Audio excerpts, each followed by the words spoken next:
What if you got the direct instruction at home, and then we did the stuff at home in class? And so we looked and said, okay, let's do it. And so we committed to next year to, if you will, do what's become known as the flipped classroom. I admit, when I first heard the phrase flipped classroom, this popped into my head. But I knew that probably wasn't right. So then I figured it meant the teacher and the students switched places. But that's not it either. Here's the real definition coming from one of the founders of the flipped classroom movement. The flipped classroom is really a very simple idea. So the direct instruction, what people often call the lecture, is not done in the class, but typically done outside of the class. And then what used to be done at home, the homework, is now in the class. You're flipping the homework and the direct instruction. For teachers, what's going to happen is they're going to change their role. They're going to be more facilitators of learning. They're going to actually help kids at their deepest pain point, the things they struggle with the most. You're going to be present with them in the class when that happens. To make that happen, teachers record their lessons so students watch at home, take notes, and come into class the next day ready to work. The teacher creates a short video about a particular lesson. So let's say you're a math teacher, you're a high school math teacher, and you're teaching some algebraic concept, okay? So you're going to teach that algebraic concept on the video. The kids are then going to come to class, and then they've already got some pre-learning. You're going to check to make sure that they've watched it. You're going to check to make sure they've got some decent understanding of it, not complete. And then you're going to give an assignment on, well, whatever the math concept is. The kids are going to work on that math concept in the class.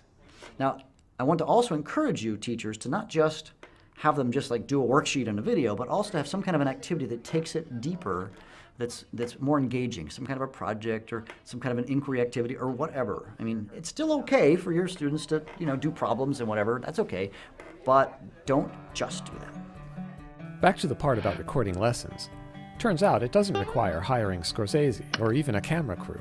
So some teachers will simply take their cell phone and they will film a lesson, you standing at the chalkboard. The most common tool, though, is what we call a screencasting tool. This is a tool that records your screen plus your voice. There's many tools that do screencasting. And then some people will use like a document camera, and they point downward, and then you can just write on the paper, and it records that. There's a kind of a new one, the glassboard model, where the teachers are actually just writing on a glassboard and recording it, and they have to flip the image. There's little tricks on that, but it really is it's kind of a new engaging way that's just kind of popped in the last, I'd say 6 to 8 months that at least I've become aware of it, and maybe it's been around longer, but I've been kind of impressed with it lately. So what if you're a teacher and you're thinking, sure, all the techie teachers are going to jump on this. I don't even have a smartphone. Well, there's also teachers who are jumping on this who are ones you wouldn't expect.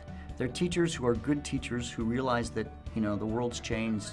We're teaching the YouTube generation and they want to learn. And if they can be shown that the tools of the technology are easy, it really changes the whole game for teachers.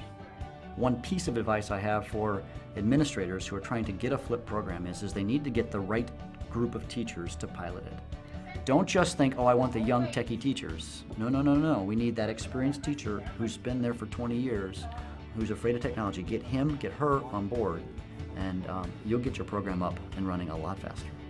Okay, but why not use existing resources? There are a million tutorials and lessons online already. Good teaching's always been about relationships and connections. And when the teacher's the one who creates the content, there's just that deeper connection.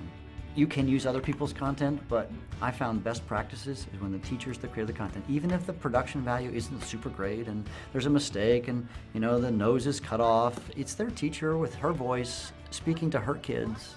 It makes all the difference in the world. After we flipped our classroom, there are even better ways to sort of incorporate flipped in. So we moved to what we called flipped mastery. So in a mastery system, when a kid gets to the end of chapter 1, they have to pass the test. If they don't pass the test, they stay in chapter 1. And then when they get to the end of chapter 2, they have to all pass the tests. And what happens is they're moving through the content at a flexible pace, and it was the best thing we ever did. The flipped classroom was great. The flipped mastery classroom was the awesomest thing. I don't actually want teachers to just flip their class. I want them to flip their class and move beyond the flipped classroom to deeper strategies like flipped mastery and flipped with project-based. This is where we need to get to because it helps students understand the content so much better. You need to multiply the top and bottom by the conjugate, okay? So keep going.